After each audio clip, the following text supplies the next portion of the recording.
Look, Bumble knows you're exhausted by dating.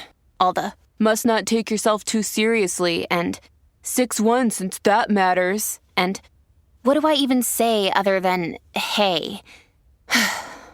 Well, that's why they're introducing an all-new Bumble with exciting features to make compatibility easier, starting the chat better, and dating safer. They've changed, so you don't have to. Download the new Bumble now. You were listening to a Pleasure podcast.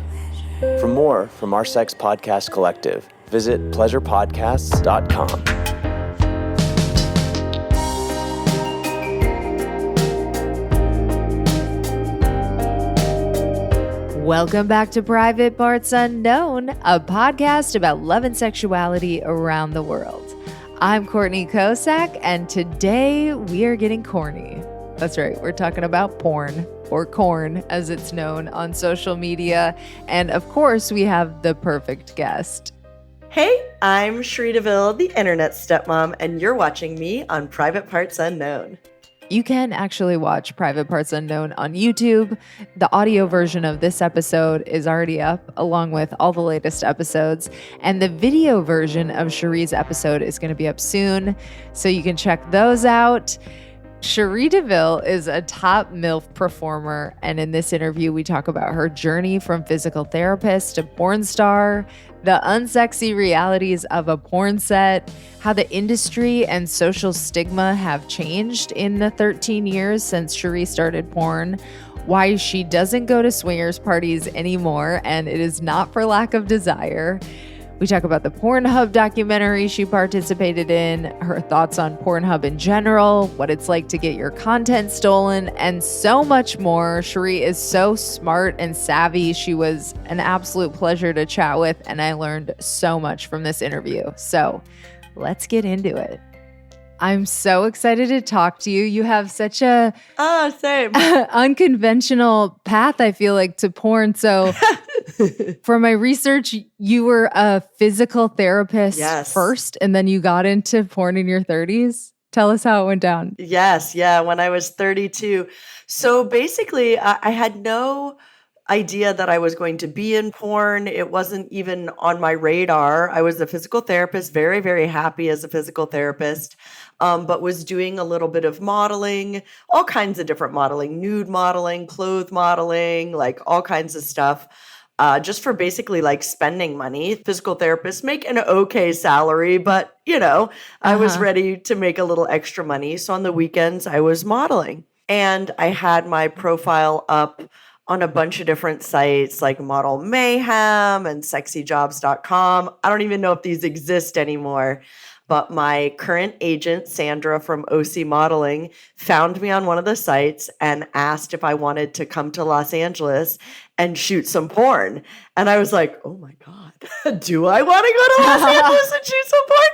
I just figured, I didn't know if I would like it or hate it, but I figured I just wanted to try it. It just seems so like wild and out there. And like, I wouldn't have known I watched porn, but I didn't know where it was filmed or who made it, or like, it just seems so removed and far away. So I thought, you know what?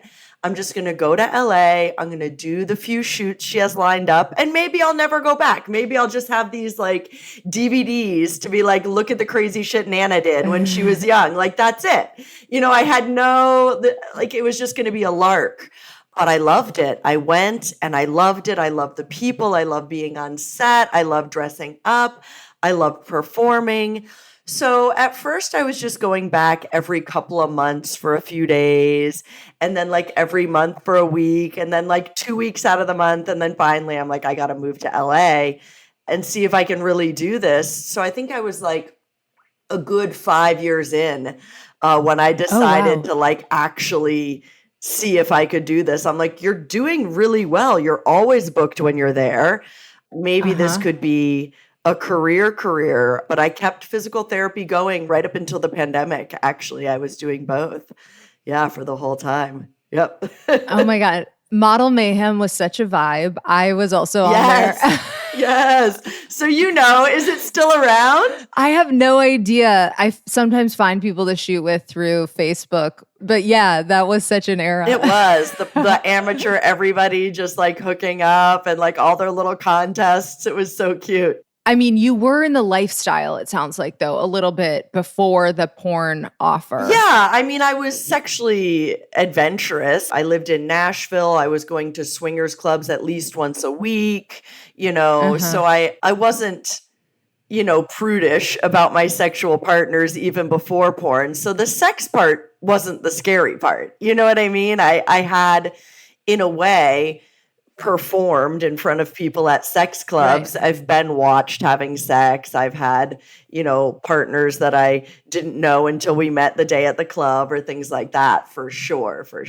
So, yeah, I guess the scary part then was, what if people find out? Is that what was the hesitation? Oh, no. Actually, before I went to LA, I contacted a lawyer, made sure I couldn't lose my physical therapy license, told my family, talked to my friends, because it's going to get out there. There's there's some performers I know even now that think they're going to hide it from their family. You might for a year or two, but you absolutely, it's online. There's no hiding porn, period. That would be my thought to anyone going into porn. Tell everyone you care about before you start, because it'll probably be a harder conversation if you've lied about it. And were your people cool? I mean, I was 32. I don't think they were like, yay, this is the best idea you've ever had. But I wasn't 18, you know what I mean? I had degrees. I, have a good head on my shoulder. They know me. They know who I am and what kind of person I am. They're like, well, I mean, if that's your choice, kind of vibes. I totally get the bucket list aspect of it too, where you're like, I gotta try this out. Oh yeah. You're offered this insane experience. I'm like, what? I can't believe it just, to be one of those people that I jerk off to, it just seems so surreal, And then was the experience, did it live up to that fantasy? Is it what you thought it would be? And then what surprised you? I think the only thing that surprised me is, just like a lot of people, maybe not now, but then porn was kind of like another world. Maybe there's a lot of parties and drugs and wild energy or whatever. I expected it to be more like the swingers club environment, just like a crazy free for all with consent, of course, but more of a party atmosphere. And it's so corporate and so professional and so thought out. It was way, way, way, way, way less sexual than I thought it would be. There's no at a swingers club, you find someone you like and you spend hours flirting and do you know what I mean? Right. And you're like, do you want to no, you're you're going to have sex with this person. You show up and you're just friendly, but not flirty, because that's actually kind of unprofessional to be all over someone on set. You don't want to take anyone's emotional energy from them. You know what I mean? You're booked for the scene. You're not booked to exhaust them for 8 hours ahead of the scene with your emotional needs. So it was a really, really, really different atmosphere. It's not like a date or a club. It's very, very, very, very professional, That's so interesting. So I imagine, I'm a person that doesn't like a lot of foreplay anyway, but is it weird to just hop right in and you have as much or as little foreplay as you want in the scene, depending on the context of the scene. But at the same time, you're there to perform for that 45 minutes. If you waste all your energy making out or, touching or having sex ahead of time, you've lost a lot of the chemistry and energy that you could have been performing on film. So I'm super, super friendly. Hey, how's your day? How's your dog? How's your wife? How's your kids? How's it? Nice, casual, friendly conversation. I'm so excited to see you. Today's going to be so much fun. But you're not making out. You'd mess up your makeup. You're not, sucking dick. You'd mess up your makeup and waste your energy. And then if it's a male talent, now they have to get erect and down and up and down. It's just not how it is, which was really surprising to me. I thought it would be a little more, not that I dislike that. I just, in a non-professional capacity, you're just so used to sex having all these steps, like choosing, flirting, like all of those steps are sort of missing. It's more like you're just like out at a nice place with a nice friend or having a nice water cooler conversation. Then you're like, oh, all right, you're on. Oh, great. Let's have sex, So I feel like my like the idea of being watched and, performance is part of it anyway. I feel like a lot of women kind of fall into that category. Is that part of it for you? Like, is that a huge turn on? I do love being watched. And I love the idea because there aren't that many people on set and they're all like at a swingers club. People are like excited to watch you. They're like sexually aroused, on set. Right. Like they're pointing the camera at you, but maybe they're like texting or like, this is their job. They're just at work. They'll be like, man, that was a great job. That was an energetic scene, but no one's like turned on. No one has like a hard on or like, they're like, wow, that would be so unprofessional to be like weird and creepy on set. So I kind of lost a bit of the voyeur. Like I have to like imagine the audience at home enjoying it because the people on set, while they're complimentary, like, oh, you did a great job, they're not like enjoying it in the way that someone would enjoy it while they were watching it at a sex club. They're not like aroused, enjoying it. Or if they are, they're not going to show it because they'd literally get fired.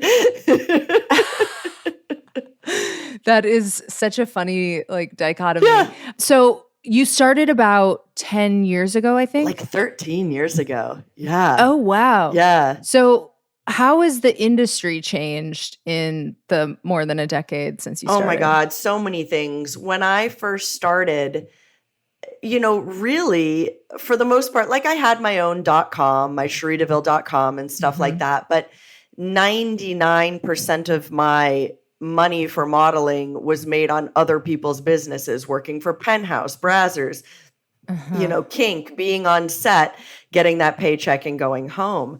It was the age of DVD and VHS, so everything was going from the company out to the consumer.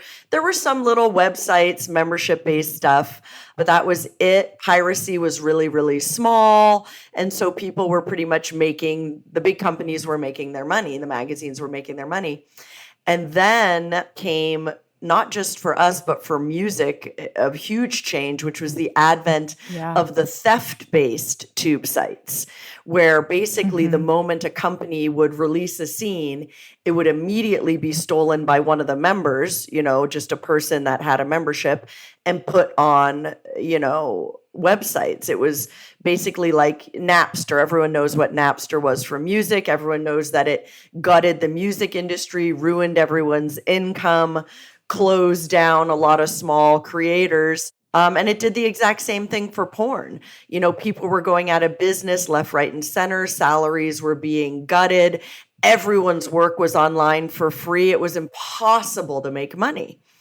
And it was really shitty. And then a few small companies started buying up all of the companies that had gone defunct, which is sort of how we ended up with just a few people owning all of porn currently. Oh. But thank God, some of those companies also started buying the tube sites and stopped making them Napster, made them pay us for every stream, like Spotify, started age verification, started model releases. It wasn't just this like place where like Joe Smo from Missouri could be on CherieDeVille.com ripping my content and putting it up for his friends to see. That, thank God, at least in the United States and Canada, became, super illegal. Now, there are still plenty of tube sites operated Lord knows where, with all kinds of egregious content on it, illegal content, stolen content, pirated content. But at least now some of the bigger tube sites play ball with us. So then it changed again. So then people were making money again. The companies were putting their stuff on the tube sites, able to make money in a new way. And then another tech change came when websites became easy to build. So like anyone now could build a website. You don't need a degree to do that. So it then opened the doors up even more for performers to have their own easily managed websites without having companies over them taking huge percentage of their money. Other sites opened like ManyVids and OnlyFans and Just for Fans and Fansly, where we could sell our stuff like a la carte and chat with our fans. So then the big shift came away from the big companies and towards the, not all performers, but a performer who's super, super motivated, super diligent, and super able to provide consistent content can be as successful on their own as they would have been working for other companies now. So I think really the internet just changed the game. First, the internet changed the game for the worst because it was all stolen. Then everyone kind of caught up with that and was like, oh, hell no, we're not allowing this. And then now a lot of the money is back in our hands, except, of course, a lot of other countries who have egregious tube sites and horrifying content that's still stolen and illegal and who the fuck knows what out there on the internet. But yeah. Yeah. So I have an OnlyFans. It's pretty tame, but still some of my stuff got stolen. And it was such a I now have whatever service that they look for my stuff. But it was such a violating feeling. It's terrible. I'm like, even though I'm proud of this content, you should not fucking have it. No, it's absolutely terrible. The internet is kind of the wild, wild west. And it's tough because even though you have a content removal service, a lot of companies in other countries, they don't give a shit about American laws. They don't care that you tell them to take shit down. They're like, I'm somewhere else and you can't find me and you can't stop me. And I'm going to put whatever disgusting content on the internet that I want. It's funny because, each country and state and area used to kind of keep its citizens safe in a way. But even if something's illegal here, the internet is worldwide. So unless there's a way to police the internet at large, which there is not, it's a tough place for theft. It's a tough place for, I think, children to navigate because it's not, and this isn't even about adult content, it's just not a space that is safe for children because there's no ability to monitor people in other countries. And children have access to everything. It's a tough time in the world's history. I don't know what the solution will be, but I really hope that everyone gets together and makes it a safer space for everybody, not just for theft and privacy and protection, but for the children to not have to see people getting fucking decapitated and XXX films and political speech and all kinds of craziness, Yeah.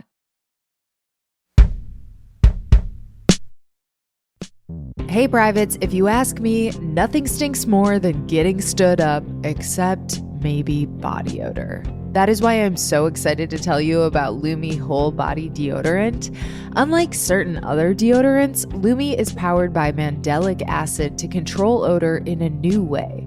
Lumi delivers outrageous 72-hour odor control everywhere from your pits to your feet and yes, even your privates. In fact, it was patients' concern about private part odor that originally inspired the OBGYN who invented Lumi.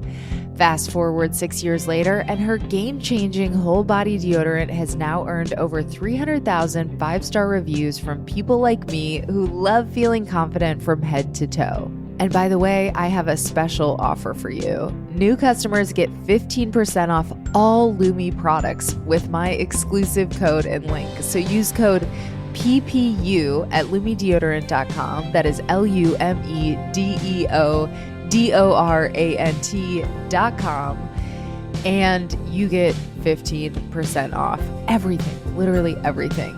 And I freaking love Lumi because I love not smelling bad, of course. And I also love a product without a ton of ingredients. And Lumi is baking soda free, paraben free. It's pH balanced for safe use below the belt. It is awesome.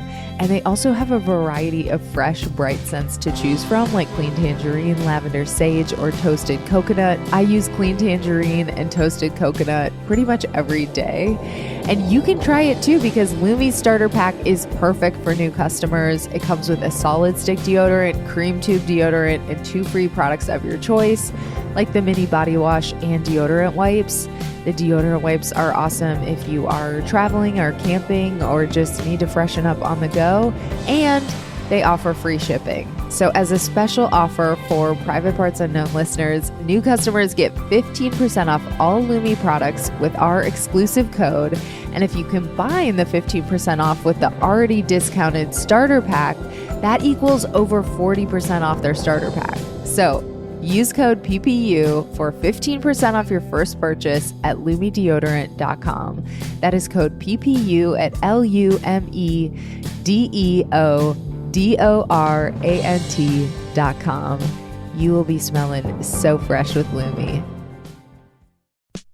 Okay, privates, here is a question for all the men and the penis owners in the house. How much attention do you really give your friend down there? And no, we don't mean that type of attention. We mean intimate care, okay? If the answer is none, you need to meet our sponsor, Jelk to Grow, because they have a clear mission to help men reconcile with their bodies and improve their confidence. That's why they've designed a comprehensive training system for men to work on their intimate health. So whether you're dealing with erectile health, ejaculatory control issues, or size insecurities, their coaching program and routines incorporate techniques like Kegels, vacuum and traction therapy, and mindfulness, all to support you naturally. But that's not all. They have a whole line of products to enjoy yourself and your body, like their soothing penile balm, an array of penis pumps and masturbators. And don't forget to explore the Jelk to Grow Academy for free tutorials on penile exercises to enhance your intimate health. So if you are ready to take the next step in improving your intimate health, our sponsors at Jelk to Grow are offering our listeners an exclusive 20% off your order. Just enter code PRIVATE at checkout. So visit Jelk to Grow at www.jelk2grow.com. That is JELQ to GROW. And use code PRIVATE to get 20% off. You can find the link in the episode description, and don't miss out on this great offer. Seriously, there is nothing to be embarrassed of and only your penile health to gain.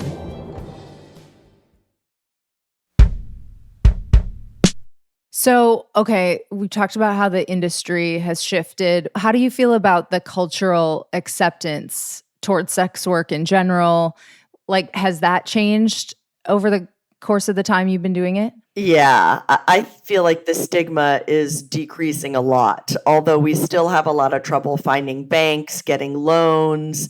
We can't use Google Drive or Dropbox or stuff like that for our content. So it's still a really hard landscape to exist in. But, you know, a lot of celebrities have OnlyFans pages. A lot of singers are supporting sex work and sex workers. A lot of performers and other mainstream people are coming out, you know, publicly sort of pro sex work. So I think it's starting to help change the dialogue.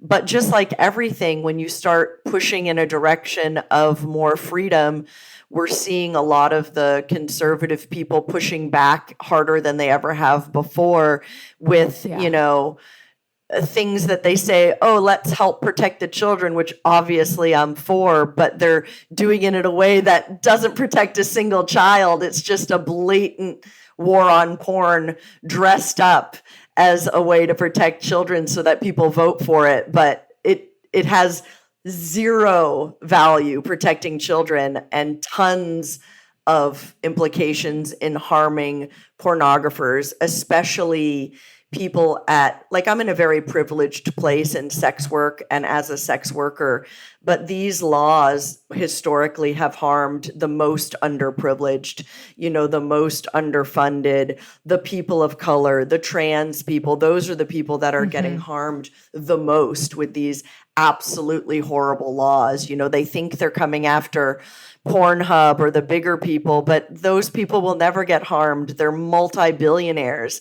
The people that get harmed are the people barely scraping by, needing these sites, needing the access to their customers, not getting that access and not having the finances that the bigger people, even like myself, can use to play ball with the ridiculousness. So it's tough. So you have on one hand the decreased social stigma, but I think that's causing a bit of a backlash that's harming a lot of sex workers. Yeah. I saw Money Shot, the Pornhub story, that documentary, and you were in that. Is that correct? Mm-hmm.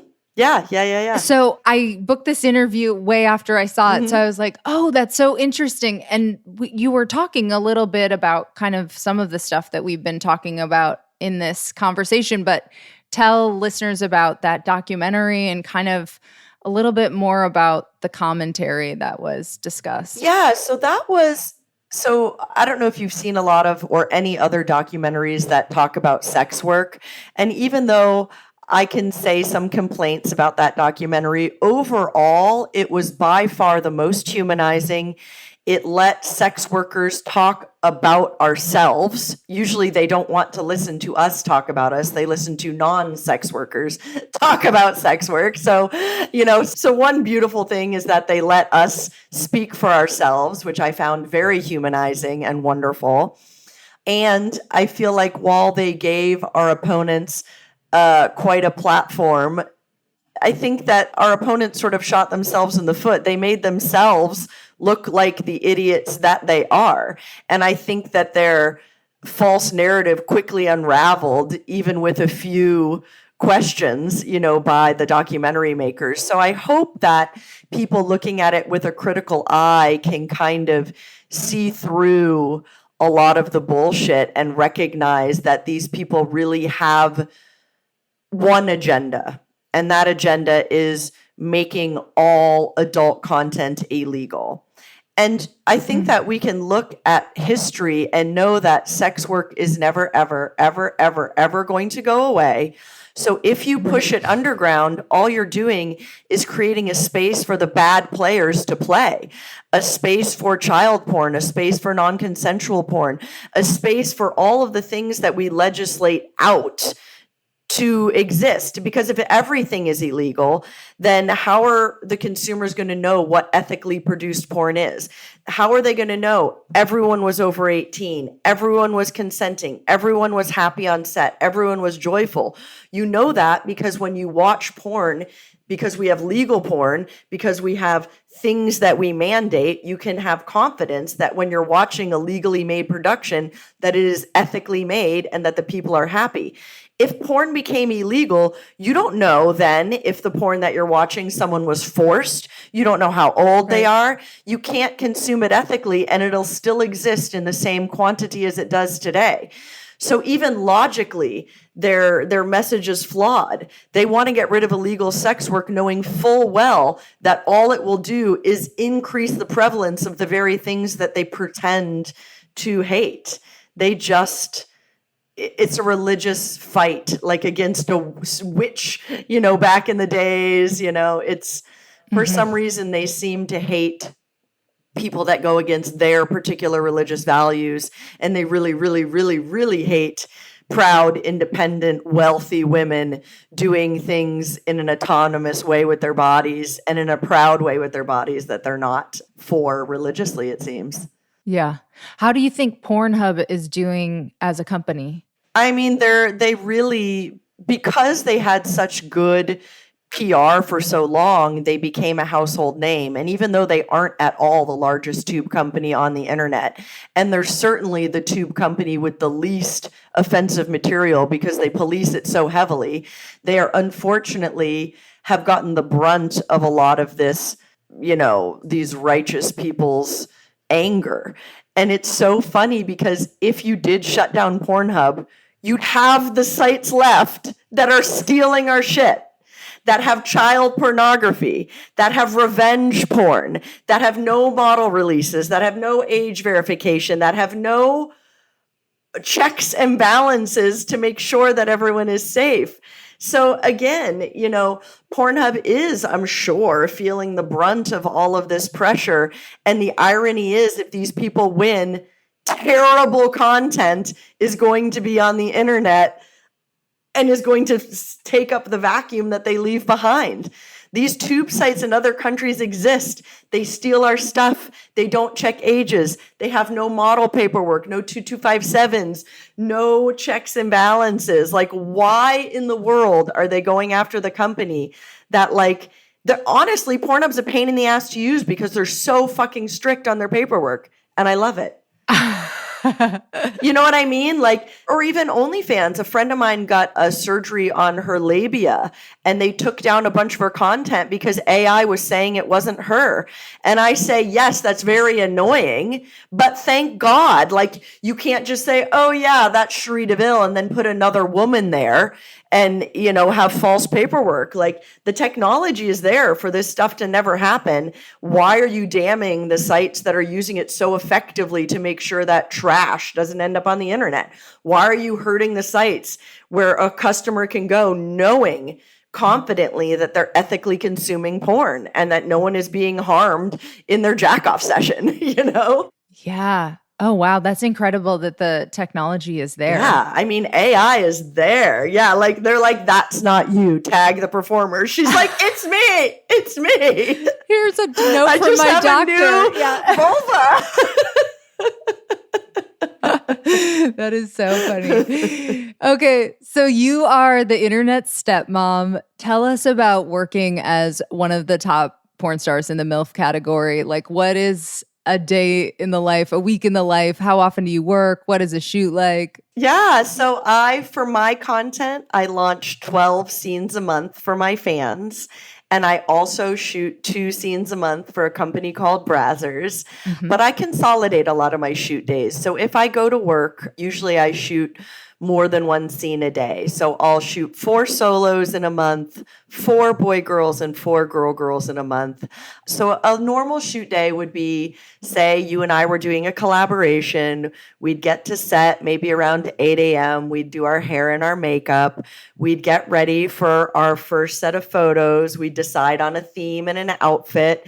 We'd take pictures. We'd go through the scripted portion of the film. We'd have sex.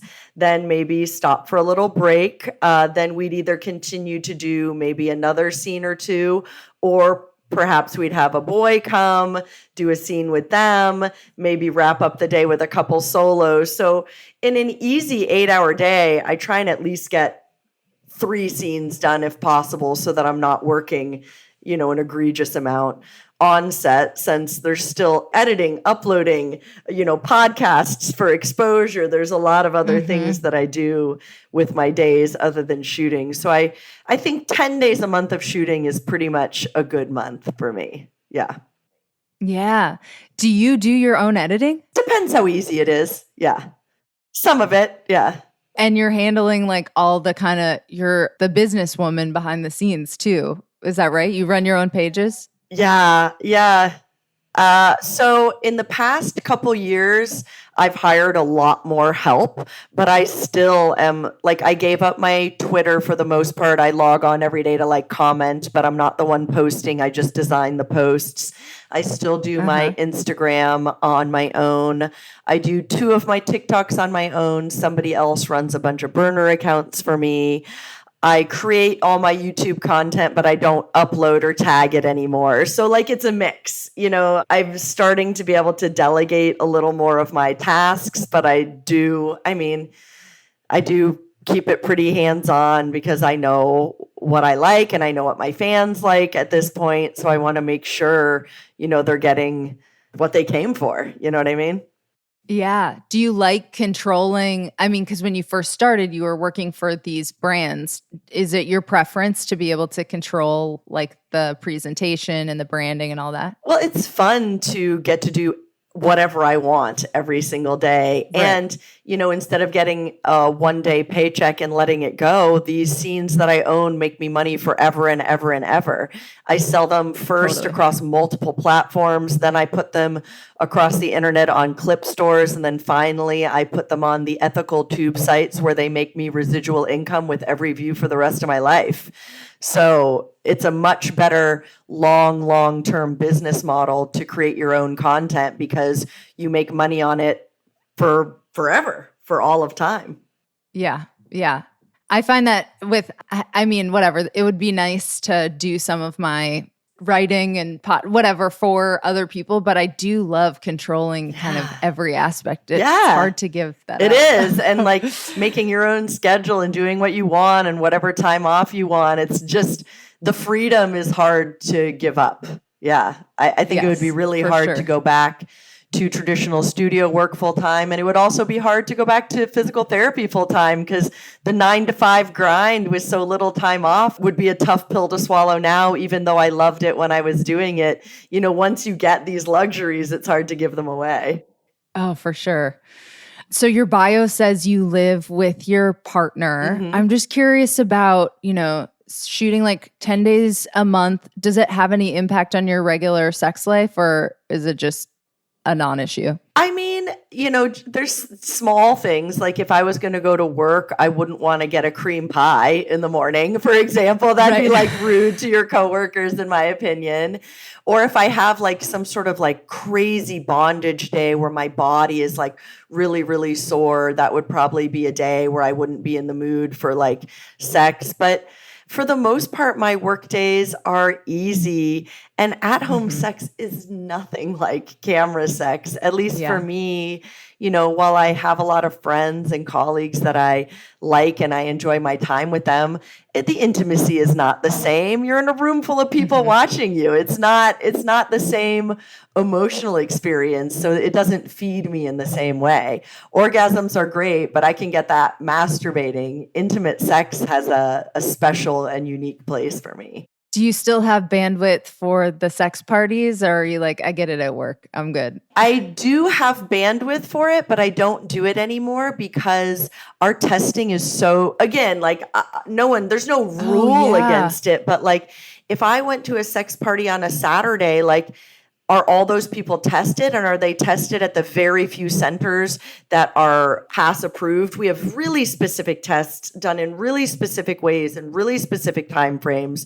So I don't have sex with people that aren't tested within a 14-day time frame period. Yeah. And even with protection, you can get gonorrhea and chlamydia in your throat. You can get there's just no space for me to have those type of sexual experiences and work the way I do. I would have to wait 5 days after that experience, test again, and then go to work. So I could work it into my schedule, but it would make a lot of time off. Even if I was using condoms in these places, it's not as safe as it needs to be to go on set confidently to my coworker and say, I am a safe person to work with. I would not be able to say that if I had sex with a bunch of people on Saturday that were not in the industry. It's just, again, I'm not saying nobody does that, but to me, that is disrespectful to my colleagues. Yeah. I think that's a common misconception. And actually a porn star is maybe the least likely to give you an STD. Oh, I could never. I can't go on Tinder. I can't do one night stands. I can't have anonymous sex anymore. I can't we call people not in the industry civilians, and they're just not tested and clean enough. We're scared of them. We're scared of their STIs. We are so regimented and so clean, and we take care of ourselves so beautifully. It's just, risky. I can't do it anymore. That is so funny. This has been such a fun conversation. Is there anything else you would like to share with the privates before we wrap? Oh, well, just thank you for having me on, and follow my social media. I'm Cherie DeVille XO on Instagram. You can find everything from there, or CherieDeVille.com has all my little stuff on it. Thank you so much to Sheree, and thank you for tuning into this episode of Private Parts Unknown. Stay tuned right here because I've got another sexy episode coming your way next week. For the latest episodes, look down and make sure you're following us on your favorite podcast player now. It's usually either like a follow button or a subscribe, or on Spotify, it's also a bell button. To stay in touch between episodes, follow me at Courtney Kocak, that is Kocak on Instagram and Twitter, and follow the show at Private Parts Unknown on Instagram and at Private Parts Un on Twitter. And hey, privates, I am shamelessly trying to hit the top 1% on OnlyFans always and forever. So if you are interested in a Playboy-style peek behind the podcast, you can subscribe to my OnlyFans account at onlyfans.com/CocoPeepShow. It is a very horny way to support the show. So if you are interested, please join me over at onlyfans.com/CocoPeepShow. And of course, subscribe to our newsletter at privatepartsunknown.substack.com. There is a link for that in the episode description. And subscribe to the Private Parts Unknown YouTube channel for the video version of a bunch of episodes. Our audio episodes also just automatically update over there now, so you can always get the latest. So check it out at youtube.com/privatepartsunknown. That is youtube.com/privatepartsunknown. And check out my other podcasts for more of my audio creations. I have The Bleeders about book writing and publishing, and Podcast Bestie, which is a best friend to podcasters trying to grow and monetize their shows. Oh, and if I have any writers in the house, I am actually teaching something called the Midsummer Pitch Party. It is every day in July. It is going to boost your writing practice. It is going to help you get your dream bylines. I am so excited about this. It is basically the writing intensive I wanted to see in the world. And all of the details are over on my website, which is CourtneyKocak.com/teaching. Again, CourtneyKocak.com/teaching. And you get $100 off if you use the code PRIVATE. So head on over to CourtneyKocak.com/teaching, use code PRIVATE for $100 off. So basically, for the price of a burrito bowl every day in July, you can get yours truly as your writing dominatrix. And ooh, baby, I will whip you into shape, okay? Shout out to Amy Rausch for the bomb-ass theme music. For more info about Amy and her music, check out amyrausch.com. That's Amy, RAASCH.com. This episode was mixed by my beloved audio guy, Michael Castaneda of Plastic Audio. And after enjoying this content, could we ask you for a quick favor? Just go to ratethispodcast.com/private and give us a 5-star rating and a review. So we have rating and review goals around here, and we are actually stuck at the moment. We are stuck at 145 on Spotify. We currently have 145 ratings. We're trying to get to 150. And on Apple Podcasts, we have 285, and we are trying to get to 290.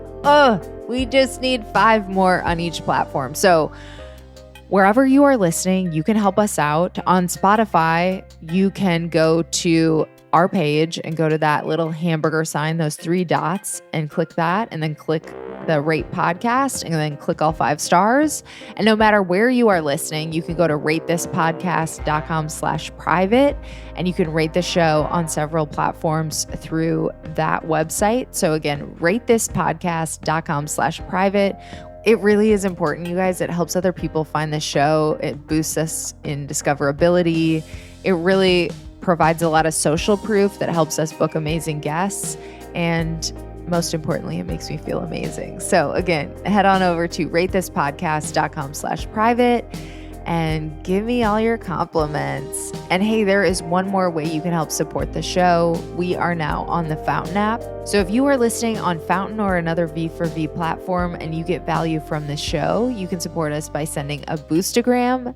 You can even send a comment along with your boost. And I have to say, those are my favorite messages to get because they come with a little bit of Bitcoin. Thank you so much for sticking with me until the end. Until next time, stay curious and keep exploring. Love you, privates.